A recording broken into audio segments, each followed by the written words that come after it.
Excited to see what FPX actually have to try and face off against them.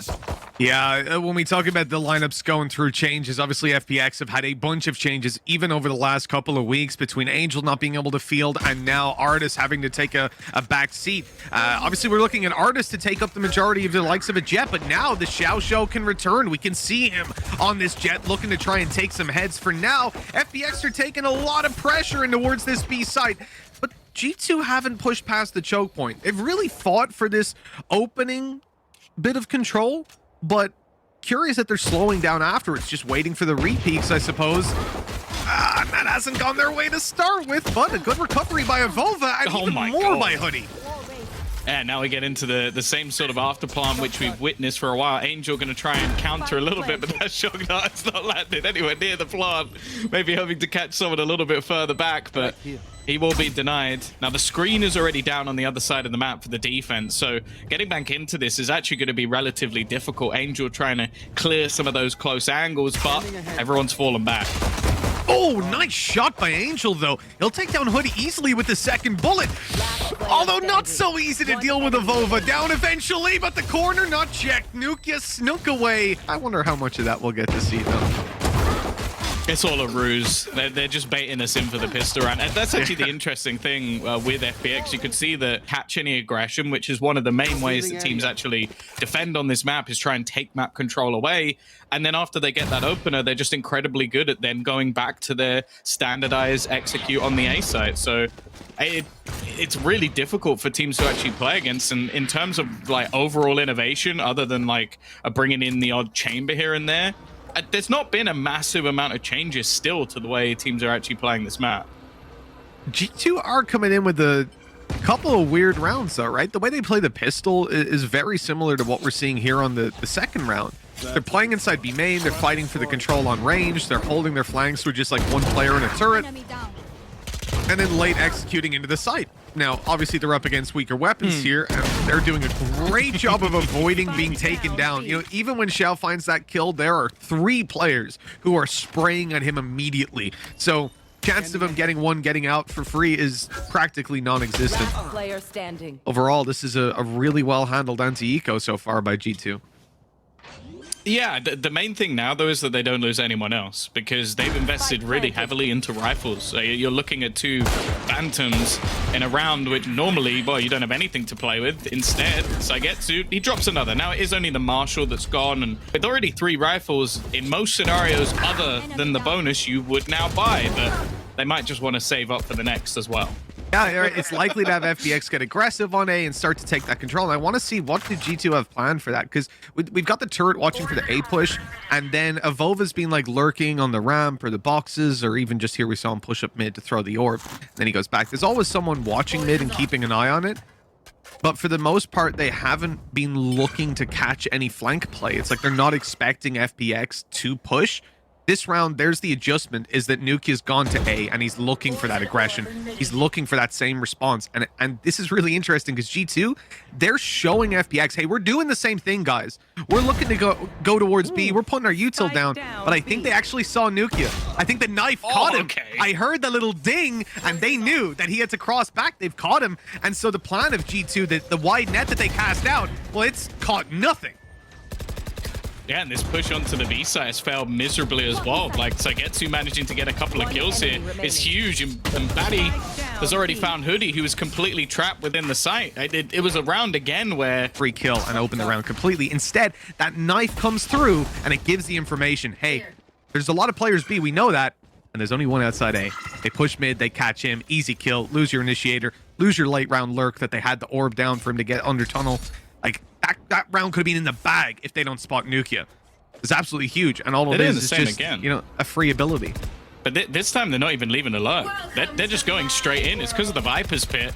They got the wall combining with it, and again, I feel like at this point FPX are still just going, okay, but they're not going to continue to just directly push. The spam, though, has actually been able to deny any sort of spike plant. So with all of the extra utility, that wall is likely to fade, and well, going for any sort of plant now has huge risks behind it.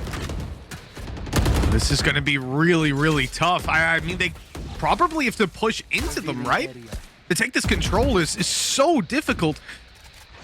Find any sort of angle where a plant is going to be safe. The spams are coming through. Nuki is not afraid, though. He's stepping up close. He knows that player shortly going to be out of ammunition, and there it is. Now's his time to strike, but Zipan catches him. Avova as well.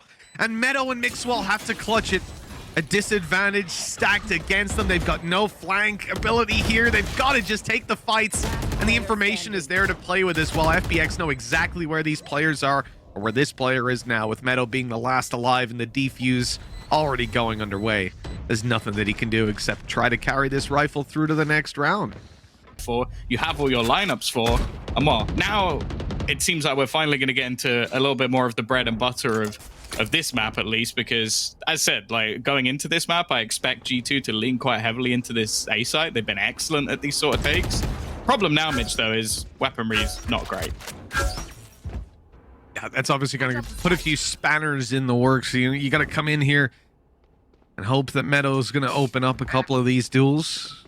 So far, though, no one's given him the opportunity. No one's taken those peeks. Turtle play on site. Zipan goes down right away. Xiao in trouble, just 2 HP. He's going to try his best, but man, he's caught on top of that wall as well. Really makes things difficult.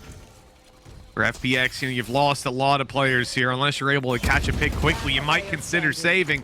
But Angel going down, while Sugetsu has a really tough choice to make. Yeah, he's going to try and give this one a go. Has some extra credits to play with, but... Yeah, exactly. That should be a pretty clean round coming out of the defensive side instead. Well, they got completely ruined. And I guess it's really unfortunate when you look at how they wanted to approach that round. They went for a lot of close range angles and, hoping to be able to have Zipan get a kill, and then Xiao swings in and helps him out, and they have a great time. But they did that up against pistols, and, not always the best idea to give pistols close range and the ability to overwhelm you. Things have gone well for G2. They picked up a third round. Now they're looking to do a little bit more. Same old setup. It's changing a little bit in terms of where the utility's placed. Oh, okay. Oh, I like the swing. Oh, they're so wary about the second player, and actually Xiao's still getting opportunities to take fights off here. The only worry is Avova, but I don't think he knows that Zipan's here. The same could be said the other way around, though. He's managed to get so much control, but Baddie is going to check for it. Zipan now makes his swing and gives them a 2-man advantage. Really nicely played, Xiao. Unable to land the shot with the operator, but it might not matter. Still through to take down for Hoodie even after that kill, and the flank underway confirms the round for FPX. Had a little bit of a quiet start, but again, like, one of the things that can be so difficult with this A site is you are relying on someone like Xiao to almost just take these more aggressive battles. Like, you have a little bit of utility trying to get him to almost play around it. He does manage to get them the opener. Killjoy lockdown coming into play, but ultimately, with that first kill already going in their direction, FPX don't need to overextend here. They can try and play for the retake. It was a good job by Xiao to tuck in. He avoided being spotted by the drones, so they weren't really ready for him to be there. And even as they jiggle peeked, it's just a great shot hit. Now he's going to pop out that blade storm. He says, you know what, Mixwell, you use your ult, fine. He's going to do the same. Avova, what a flash. He's blinded up like crazy, still alive. Gets the reload off, but then Sugetsu takes him down. That spike needs to be defused, and they've got the cover to do it. Mixwell has to dash on in. The steps are enough to pull them off, and for now, he's already taken one, and another landed. That is the round in favor for G2. That was just the last few seconds coming up for Mixer, and yeah, just the pre-fire shot, especially because they already got this one to half. Sagetsu does an incredible job on the initial wraparound, but it's just that firing rate. And, wow, this is the thing, like, we've seen it so many times. G2 get into an afterplant. Sure, the rounds are close. Sure, teams battle back, but they're so good at playing from those sort of scenarios, even when they didn't have utility. Oh, great tag. I think that might even be a return on it. Looked like Angel might have been hit by the Hunter's Fury third tag, but no, even popped his own to try and return it over. Despite a little bit of early damage, it's done nothing to stop G2 from moving forward. These guys are still looking to take this site.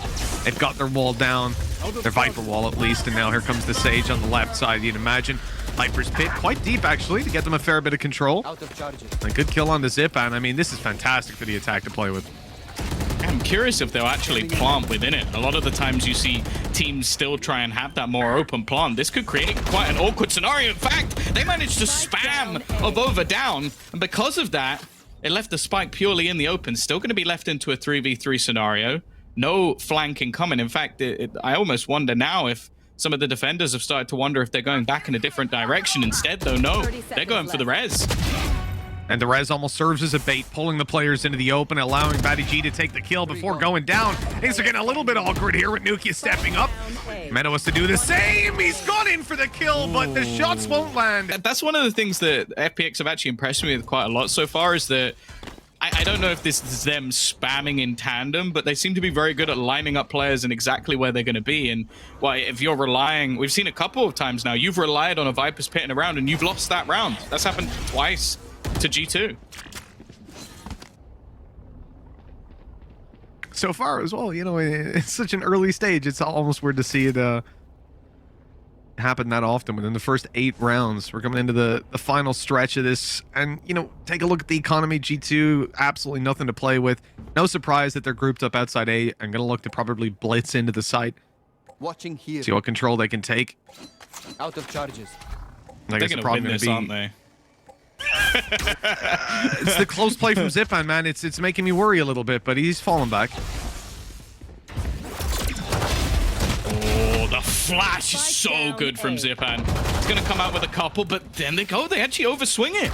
Angel goes down to the pistol, the Headhunter doing its job. Now, they still haven't managed to clear Xiao from this backline, and the rotation's already come through from Batty G to sort of stack things up a little bit. The other problem as well for G2 is the clock. Like, with these players still here, no rotation really available. They have to just try and fight into it. Mixo, he's got his 3rd kill of the round, though. This is just the pistol invested. A few hundred credits put into this round, and they've managed to do so much damage with it and even bring it into contention. Xiao trying to bait out that sound a little bit, and because of that, they don't expect him to be here, and that'll be enough to close things out. But it probably shouldn't have been anywhere near as close, again, with what was invested. Oh, definitely. I don't think it's unfair to highlight that this round was looking like it would be a lot cleaner for FPX, and even the dangers that they had. You've got Xiao playing up on the rafters, so he's able to dash out. Not that much of a worry. Zipan up close. Now, against pistols, not great. Against weaker weapons, not great, but he did have a Spectre to play with as well, and that excellent flash that he popped through, that gave him everything to work with. Those 2 opening kills, only one that was really in danger, and this play, well, it worked out perfectly. From this point, you should be closing out the round, but it's the problem with having a player like Mixwell be able to invest anywhere from 100 to 800 credits and be able to one-shot headshot you on any range.